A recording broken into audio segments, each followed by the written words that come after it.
Hello, hello, and welcome back to the Apocalypse Chef. I'm your host, Perfidious Pete, and today we'll be making the Hinterland Studio's classic long dark rabbit and venison stew. Now, they say that the key to any good meal is preparation, and I, for one, tend to agree. Cooking is really not just a means of survival. Cooking is an art form, truly a form of art. Take, for example, as we build our fire here to a blazing roar so that we might cook this venison. But take, for example, this meat that we are about to prepare. It's terrible. Scavenged from a predator's kill, this meat is likely riddled with parasites and bacteria that would almost certainly kill us. But with a tiny bit of searing kiss of flame, we can cleanse this, and a little bit of preparation, good old-fashioned elbow grease, and a touch of my secret herbs and spices, we can turn this ragged pile of offal into a meal fit for the Grey Mother herself. The Grey Mother, who I'm assuming right about now could really use a good meal, since the Apocalypse Chef Perfidious Pete was supposed to bring her firewood 2 days ago, and we've abandoned her alone and blind in her miserable shack for the last, 48 hours. Probably we should have maybe fulfilled our bargain, but you know what? Hey, life's tough. I say we get on with the recipe and hope that the scent of cooking meat here wafts over to the Grey Lady's house just to torment her a little bit, because, you know, she did send us out here to be her lackey and wouldn't even loan us her rifle since we were allowed to assign me random tasks. And when I say, hey lady, I'm gonna go get your firewood, but there's a lot of wolves out there, can I fucking borrow your gun? And she's just like, nah, go to hell, I'm not giving you my gun, you can't borrow it. You treat me like that, lady, I'm gonna treat you back pretty much exactly the same. I'm gonna be over here cooking up a bunch of delicious venison and rabbit, making it into a sweet-ass stew. And I'm assuming, you know, because you're blind, Grey Mother, and if video games and movies have taught me anything, it's that blind people always have a superpower to compensate for their lack of sight. So I'm sure Grey Mother has like a Wolverine-like sense of smell, and when Mystique walks in disguised as Storm, he can just go, you're not part of the team. So she can smell that meat cooking over there, and she's hungry because she's alone and blind in her house. But you know what? Hey, next time I say, hey, I'll go get your firewood, ma'am, and I'll bring you a hot meal. How's that sound? Just let me borrow that gun for a little while. Maybe next time you'll think twice, won't you? You know, I don't really want to throw any more of our sticks on here. Do we have anything else we need to cook immediately? We could make, you know, we might actually make a cup of coffee, although we do have a cup of coffee. I'm going to eat this can of peaches. Got some reishi mushrooms, rose hips, reishi tea. We already have a cup of that, too. So the answer is no. We don't really have anything else that needs to be immediately cooked. We are carrying a lot of meat on us, and it's really dark in here, so we're going to have a difficult time getting back to our bed. You know what I'm going to do? I'm going to borrow a torch for a moment, just so I can see. I'm going to put this meat in the fridge, because we're not, I mean, we're going to eat some of it because we are really hungry, but we're also going to eat. You know what? Actually, I think we're going to store the meat. We got a bunch of food that's borderline going bad. Let's store all of our meat, because it's in perfect condition. It won't keep that long, but I think for dinner, we're probably just going to eat a can of dog food and some old peaches. Yeah. I mean, I think we're going to eat a can of dog food and some old peaches. All right, potbelly stove. Here, I can put this torch back in. Don't really need that. I guess I can't heat up the dog food, but I can cook this old can of Pinnacle peaches. We'll heat those up and eat them. Delicious, warm, hot peaches. I don't understand why you get more calories from hot food. The only thing I can think of is, I suppose, when you do eat something that's cold, your internal metabolism does have to heat it before you can eat it. Heat it before you eat it, Pete. Heat it before you eat it. And, you know, there's a transfer. Water has a really high heat capacitance, and since a can of peaches is going to be mostly made of water, I suppose it does make some bit of sense that it's, you get actually, never mind, we don't get more calories at all. It's still 450.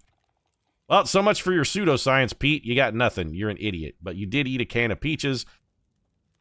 I'm also going to eat a can of dog food, and now that I think about this, probably should have went with the dog food first and then chased it with the peaches to wash that nasty taste out of my mouth. Might have been a smarter play. Peaches second, Pete. Peaches second. Yeah, I'm kind of dumb. What about this can of old sardines? I'm going to actually add another stick in here. Grab a torch. Well, I mean, These old sardines should really probably go in the fridge. I do like to keep some food on me. I don't really need a canned tomato soup, but we've got the best portable food of all time. We have like 3,000 calories worth of cattails for 1.35 kilograms. That's a bargain. The soda we're going to hang on to. These crackers are also nice. Really, you know what? This cup of coffee, you can hang out. Now, never mind. I take that back. A cup of coffee is, you know, sometimes sitting out in the middle of the wilderness at night alone, a nice warm cup of coffee would really hit the spot. Then what are we going to do? Oh, there's a can of soda over here by the bed. Did we not even loot this place? I guess we did. We just maybe missed some stuff because it was dark when we did it. All right, well, let's take a look around and make sure we didn't miss anything else since we got this torch handy. We missed an old pair of shoes. Wingtips. I mean, those are nice. Floor shimes, I bet. Those are expensive, man. That's some fancy-dancy shoes right there. Cabinets are all empty. All right, we've got everything else searched. Really wish I could get some hot toast. I love toast. I'm a toast aficionado. When it comes to toast is like top shelf. I don't know what it is about the deliciousness of bread that turning it into torch. Let's throw this, speaking of torch. We'll just throw that over in the corner there and burn the house down. Let's make sure we're near the bed because I do want to be able to go into it. But we're not really that tired yet, and it's going to be like 46 hours before the sun comes up. So since we've got some time alone here in the dark, what I thought we would do, we have an abundance of cloth. Let's take a little while and start, well, breaking down some of our unnecessary clothing. Wow, this scarf is really warm, though. Like, ridiculously warm. It's warmer than this hat, even. Compare hat to scarf. So it's a little less good against the water, and it's a little bit less protection than this hat. That's at 84%. But it's very warm. What are we getting out of this? This is at 37. Okay, what we really need to do... I think the toque is actually probably going to be better than the scarf. Let's repair it. Repair this. We have ragged cotton toque at 37%. We're going to get 44%. You can't repair while in the dark. Oh, good. Well, can I harvest in the dark? What about that? I can harvest in the dark, so I can't actually do anything constructive in the dark, but I can tear shit up all day long. All right, that's fine.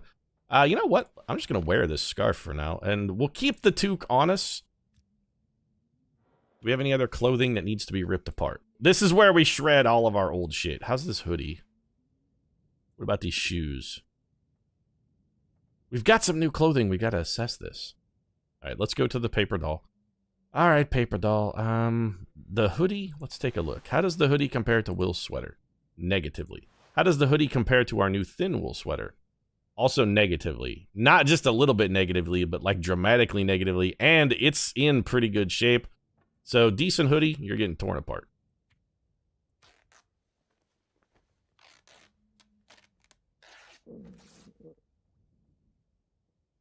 What other extra clothing slots have we got? Shoes. All right. I guarantee these wingtips are going to be way worse than our boots. Yeah, decent leather shoes.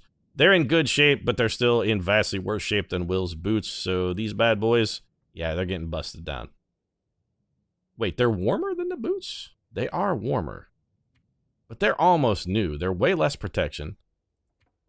They don't slow us anymore. They're worse against the wind chill. They are lighter, I suppose. But if we were looking for, like... Nah, you know what? We're not wearing these. I don't want to repair them. Just bust them down. I can use 2 leather and fix my actual work boots. I'm a man, baby. I gotta be out here. Man, gotta have a good, sturdy pair of shoes come the apocalypse. We're going to get a nice, hearty... You know what? Let's go 7 hours of sleep. Actually, before we do that, always drink water before bedtime. What's our... Okay, Stacy's grape soda at 28%. Nothing like a little sugar and caffeine right before bedtime, am I right? Let's crank it up so we can have some terrific nightmares of being devoured by wolves. It'll be great. And really all we need is just like the pre-dawn light. Good enough. Because I do want to do some... I want to effect some repairs on our clothing here. So what's in the worst shape? Our coat... Okay, this ragged simple parka is in terrible shape. Let's repair this. Yes, use the sewing kit. We are a little bit hungry and thirsty, but, you know, we'll go take care of those needs in a minute. We have an abundance of available calories. So what's that put our parka in? 59%, good enough. 82, 95, 93. Our mittens are still okay. Pants are all right. Worn cargo pants are pretty bad at 50. Ragged thermal underwear. These we got to fix up a little bit. Let's patch those. This is really chewing up some time, though, huh? Okay, got those up to 81%. No, the guy who drank his own pee actually still seems pretty goddamn crazy, Will. There's no reason to drink your pee. You have super abundance of water. You got like 10 liters of water and more in the fridge. If you're thirsty, don't drink pee. Also, you can only drink your pee like once before it gets toxic. There's a limit to the number of times you're allowed to drink your own pee before it becomes actually a negative health effect. So we want to definitely repair our socks. Our sewing kit's getting a little bit worn out, but at the end of this, there's light at the end of the tunnel. When we're finished, we're going to be so toasty warm, it's not even funny. 98% new wool socks. I mean, they're not new. We just patched them up a little bit. And one set of cured leather. Yeah, let's do it. We're the cobbler. Not to be confused with the Adam Sandler version of the cobbler, which was one of mankind's most awful crimes. Okay, so our overall warmth bonus, 11 degrees Celsius. That's pretty good. Relatively windproof, reasonable protection, pretty good speed. All right, I'm feeling pretty good about the way things are going. Grab that burned out torch. I see it failed to burn the house down. Fucking disappointment is what you are. Let's raid. Do we want to raid the fridge? What do we got in our inventory that's comestible? Remember, all of our worst quality food is actually in our inventory right now. We got a bum set of old crackers. Plenty of coffee. You know, I'm just going to put that... I don't want to carry that coffee around. I'll put the coffee in the freezer. Let's stick you in here. We have a cup of coffee, so I'm not really worried about prepping any. We're definitely going to have a can of soda just because this stuff is heavy and I'm tired of carrying it around. And also, it's all in really bad shape, too. But I'm afraid we're going to need some, like, actual calories here. Anything that's transportable food that's in good condition, that we don't want to eat, necessarily. 10 of coffee. You know what? Let's take all these drinkables out of here. Drinkables are going in the freezer. Some stale chocolate bars. Give me all this tea. All the rest of this stuff appears to be in relatively good shape. So grab me a couple chunks of venison, or a couple chunks of rabbit. The canned food and whatnot I'm going to tend to eat less frequently than our harvested food. We also have some gut and whatnot that should be on the floor drying. So back to the foodstuffs. Tea goes in the fridge. Tea goes in the freezer. I've actually been told that keeping your tea and coffee in the freezer is not necessarily a terrible idea because it helps keep it fresh. I mean, somebody could have just been fucking pulling my leg, too, and be like, Pete actually keeps his coffee in the freezer. But I don't know. It seems like a reasonable thing. Crafting materials. Let's get rid of... We probably don't need to be carrying around this cloth. We do want to drop this gut. We don't need that. Fresh rabbit pelt. We could give that to the old gray mother, but I would like to keep some rabbit skin mittens eventually. And we don't really need to be carrying around this old man's beard lichen. But what we do need to do, I think we should craft... Let's make some poultices here. Make an old man's beard wound dressing. We can spend a little time craft one of those up. All we're going to do today anyway is go rob the bank. I mean, it's not like we got a lot on the agenda.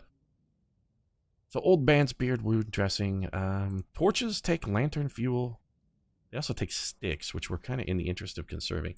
Survival of the fittest. Oh, I guess we already did that one. Yeah, the Grey Mother. She still wants firewood in a bin outside of Grey Mother's house. Stock it with fuel. Blah, blah, blah, blah, blah. Furniture, coal if you can find any. I mean, I guarantee if we go to that cave they talked about earlier, we're going to find a bunch of coal. So that'll be nice. Wolf pelts are curing. We got other stuff drying. Meat's going in. Really all we need to do here is eat to get to our scent factor down. We're good to go. So let's start gnawing on a bunch of rabbit. We're going to chase that with some venison. I told you, the Perfidious Pete's Apocalypse Chef, rabbit and venison stew. This is delicious. This is a real hearty, sticks to your ribs kind of meal is what this is. Drink that soda. That's got hydration and calories. We are topped off, locked, and ready to roll. Let's do this. I got a bank to rob. Let's get to robbing. If only I had a mannequin to throw through the store window, I'd feel a lot better about myself.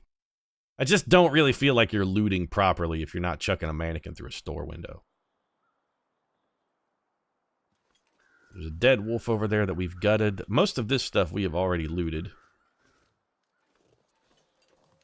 We want to be on the lookout for wolves. We are a little bit faster now, so we makes running from the wolves not necessarily an untenable proposition.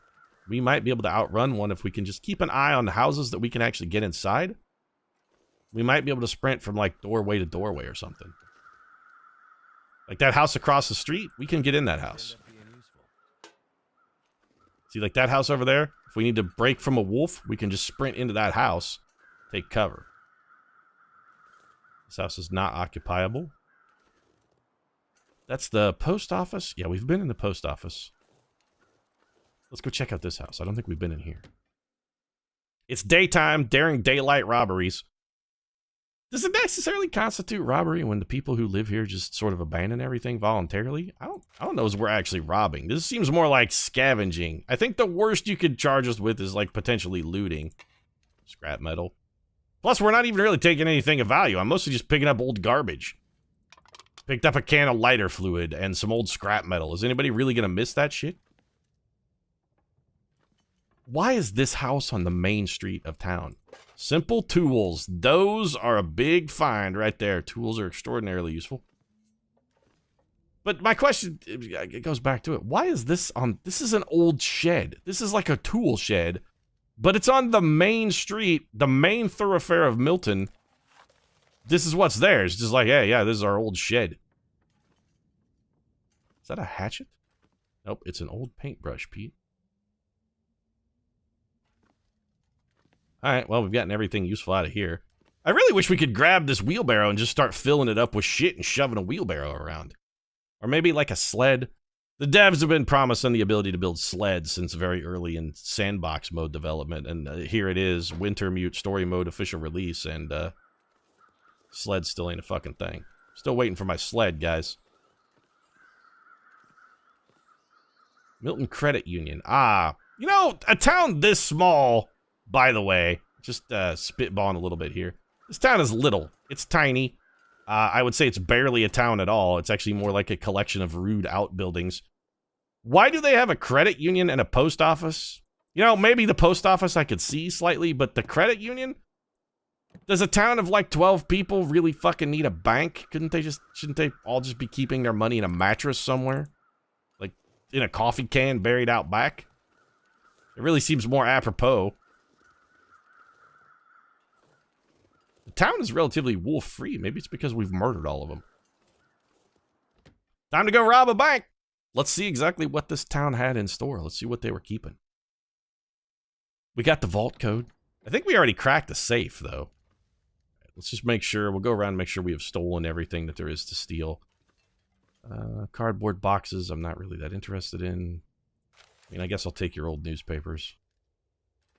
We can read an article about how there's a new 12-cent tax being proposed by the city council. And how damn opposed all the citizens of Milton were to that 12-cent tax increase. Because, I mean, you know, 12 cents on a dollar, that's 12 cents Canadian, man. That's like 8 1/3 cents US. That's it's not an insignificant increase. Old Uncle, hey, wait a minute. There's a question. Hey, Canadians in the audience, how do you refer to the federal government? Like, when we try and anthropomorphize the U.S. federal government, we always call him Old Uncle Sam. Oh, Old Uncle Sam's digging deeper in my pocket this year. What do you guys say when you talk about the federal government in Canada? What do you call it? I mean, you can't call it Old Uncle Sam because, you know, we sort of already got that unlocked. That's our shtick. Don't fucking touch it. We own it. It's trademarked, all the subsidiary rights, etc., etc. But what do you call the Canadian federal government when you want to disparage them? Really wish that radio worked. I could go for some slow jams right now.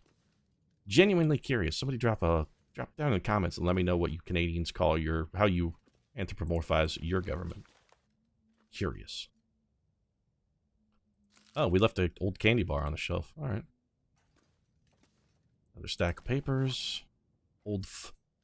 What the hell kind of bank is using a computer that still takes a 3.5-inch floppy disk? It's 2018. I don't even think they make 3.5-inch disk drives anymore. And when I say I don't think they do, I mean, I'm almost positive they don't. Really, all we're just getting at it here is a bunch of old paper. We've already searched all this. I'm aware. I'm just double checking because I'm doing my due diligence. Want to make sure I didn't overlook anything useful. Like, you know, another stack of fucking papers. Of not specific purpose. But we've got plenty of stacks of papers, so, you know, if we ever need kindling. All right, we already cracked this safe. What's in this locker that we didn't pick up? Nothing. We just never searched it. Metal shelf, another stack of papers. All right, so the safe we already cracked, but the bank vault, all right, we have the key to this. We found a note that gave us the combination. Let's go find it. Side quests. Milton safety deposit box keys. We already have that. Light up the night. Milton supply caches. How do I see my notes? Because this is like a note that I found. Here we go. Lost in the storm. Lyrics to hymn Dies Irae. The anger of God? Pastor's note. What do you say? The heavy heart that informed the Archdiocese's decision to withdraw from St. Christopher's Parish due to its lack of activity. There have never been more than a few in recent years. Your dedication to the church and support of my efforts will be here forgotten. Henceforth, service available via Skype only. Continued Latin lessons also. Please accept my apologies. God bless Father Francis McGill. So, St. Christopher's is the church we were at, and we know there's a supply cache hidden behind that. Office collectible?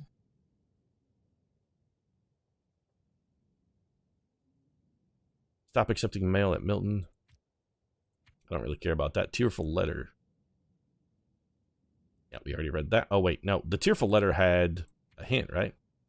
Nope, just a promise to send food. Bank vault code. This is what we're looking for. 1938. Gotcha. Bank vault, you are mine. So we want to go... Oh, other way. All right, let's spin it back around the wrong way once just to reset it. Done. And then we want to go 19, 30,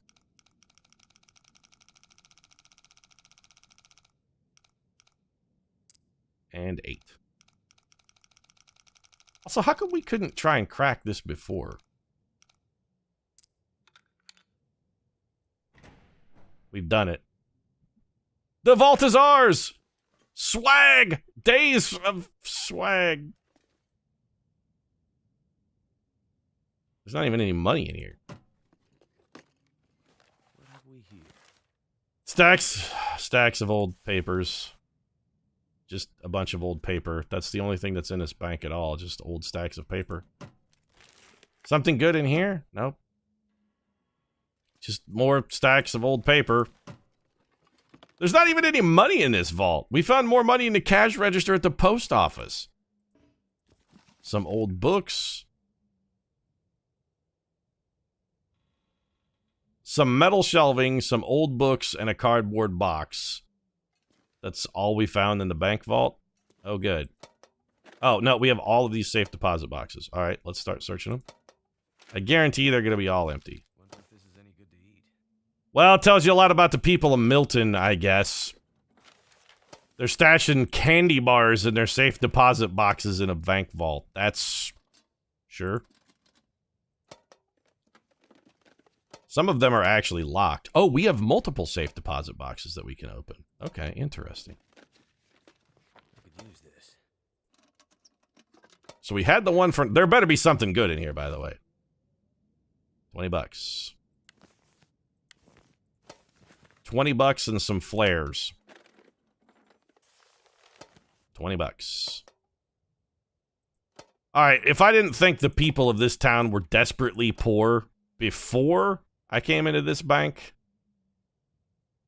now I mean, honestly, I think the apocalypse might have been a good thing for them. Nobody should live like this. Really, guys. No, nobody should live like this. Nobody. This is beyond squalor. You're keeping candy bars in a safe deposit box. It's got to cost you more to rent the safe deposit box than it would to just buy a replacement candy bar. Next time you're thinking about going to the bank and renting a safe deposit box because you need a place to stash your candy, just fucking eat it and go buy more candy. You got to give them like your social security number and stuff in order to secure a safe deposit box, man. Or I guess in Canada it's like your social insurance number probably. But still, you gotta like get identification and there's paperwork and all kinds of shit, man. You know, put up with all that. It's a candy bar. It costs you like 88 cents US. If it's $1 Canadian, come on. It's got some kind of like degree of proportionality. Keep on the lookout for wolves, because I'm still very concerned here. Also, I can't help but notice the one thing we aren't doing is getting firewood for the Gray Mother, but you know what? Frankly, bitch can wait. I got thieving to do. And potentially a bunny rabbit to kill. You're lucky you turned, bunny. As long as you were running straight for me, you were about to have a very fatal encounter with a rock-shaped object, but you turned, so now I'm going to spare your miserable life. Can we go in here? We can. Well, I guess we'll loot this house up and then maybe head back to home base, and then maybe... Must have hidden that weapon in here somewhere. Oh, this is old man McDermott's house. He's got a flare gun. He also has a can of tomato soup, which we're going to take. He hid it in the oven. Nope. That's where I would have hid it. That way, you know, ooh, pork and beans. Just in case it went off by accident, you could be like, oh, old man McDermott went crazy, but he only set fire to his own stove. They'll be like, yeah, that's right, I'm not carrying a concealed secret weapon. It's just, you know, I didn't clean the stove and the inside's caught on fire because I'm a filthy old bachelor who doesn't take care of things like, you know, house hygiene. I don't like to clean. Meh. Sweetened condensed milk is a great find because that's a truckload of calories. That's like a day's worth of calories in one can. What else you got, McDermott? I know you got that flare gun hidden in here somewhere.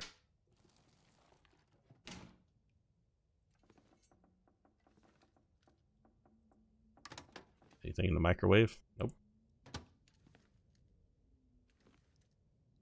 Well, we've looted the kitchen, so I guess the flare gun's not in here. So look, that's a really comfortable looking chair, McDermott. McDermott was doing all right for himself. I need to drop something. No, you don't, actually. We need to, if anything, you need to carry more, Will. I need to drop anything, you need to steal more shit. Although we probably could drop the 87 tons of old newspaper we're carrying. What can I say? I've got an inclination to hoard when it comes to the long dark. That'll come in handy. It would come in handy. Actually, this would be a really good house to just have moved into, rather than the bank manager's house. Nice fireplace, good solid kitchen, sturdy construction, nice furniture, relatively clean, well-maintained, presence of firearms or other projectiles. Plenty of scattered newspaper, a bunch of old books, some running shoes, right? Where's that gun, though?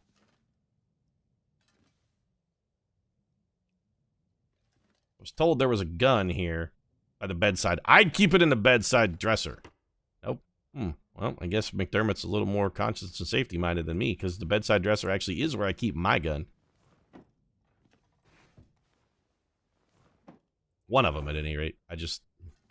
Yeah, probably don't need these rocks in my hands, so I can just hurl them in an impassioned moment of anger, because I can't find this guy's hidden gun. Wait, what does that say? Oh, found my rock. It's all good. It's all good, guys. I found the rock. A decent cotton scarf. Got a strong feeling that cotton scarf's gonna get ripped up. So there's supposed to be a gun here, huh? Some old toilet newspaper, some sweet, sweet tidy bowl blue that you know we're taking. All your toilet water are belong to Pete. What else we got? Gun's gotta be hidden here somewhere.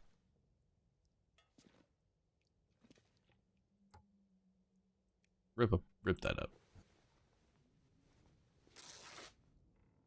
Alright, so there's a gun somewhere in this house. This old man has a flare gun. Did he hide it in the toilet tank?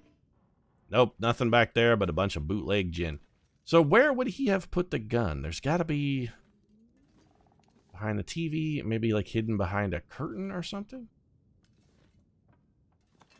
Above the mantelpiece? Nothing here but a metal lamp. Old cabinet. Like, we've searched every drawer. Is there like a pickup throw rug or something that we can move? Could rip the curtains down if we wanted more cloth. There's not really much house left here. We've searched everywhere. There's got to be a clue of some variety, some kind of visual. I don't think it's in the kitchen. We searched this pretty thoroughly.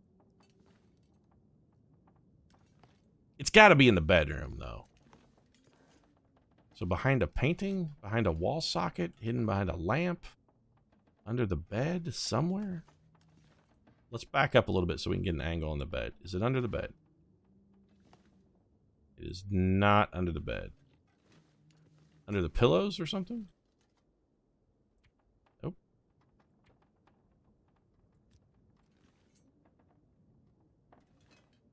Where would you have hidden the gun? Where did you hide the gun, old man? Where is it? Aha! Hidden cache! We found it. It was actually just right in front of us. Distress pistol. Couple. Wow, that's a lot of flares, though. Sweet. So, how does this work? It's a weapon? Yep. Reload it. And then just aim and shoot. Ho ho ho ho! I feel so deadly with a pistola in my hand. Yeah! Freeze, tub! Freeze, toilet! Don't move. One shot of this bad boy and you'll be, mildly scorched and singed, and I'll have wasted a valuable resource. You know what? I'm gonna stick to rocks for now. Put the old flare gun away, rock in hand. Also, I think this is where I'm gonna wrap the episode up. Hey, I mean, we robbed a bank. Now, granted, it was like the least exciting robbery of all time, but we did do it. We also robbed old man McDermott's house and stole his flare gun, sort of. I mean, I suppose that's somewhat beneficial.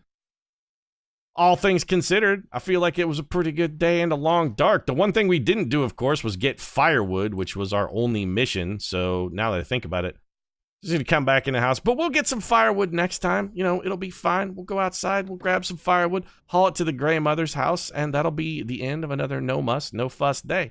Right now, conditions looking good. Hunger, thirst, etc., all fully accomplished for the moment. Where air temperature here is 1 degree C. Feels like a balmy 12 degrees to us, thanks to our warm clothing. This is pretty good. Let's go take a look at old man McDermott's picture of, I don't know, it looks like a kind of a Bob Ross's interpretation of Mount Rushmore. I don't know about you, but I see a face right here. A human face in like 3/4 profile looking to the right with a faraway look of hope in their eyes.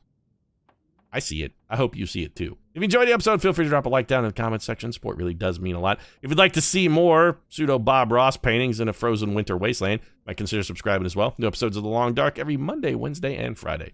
Right now, thanks very much for watching. I'll see you again soon.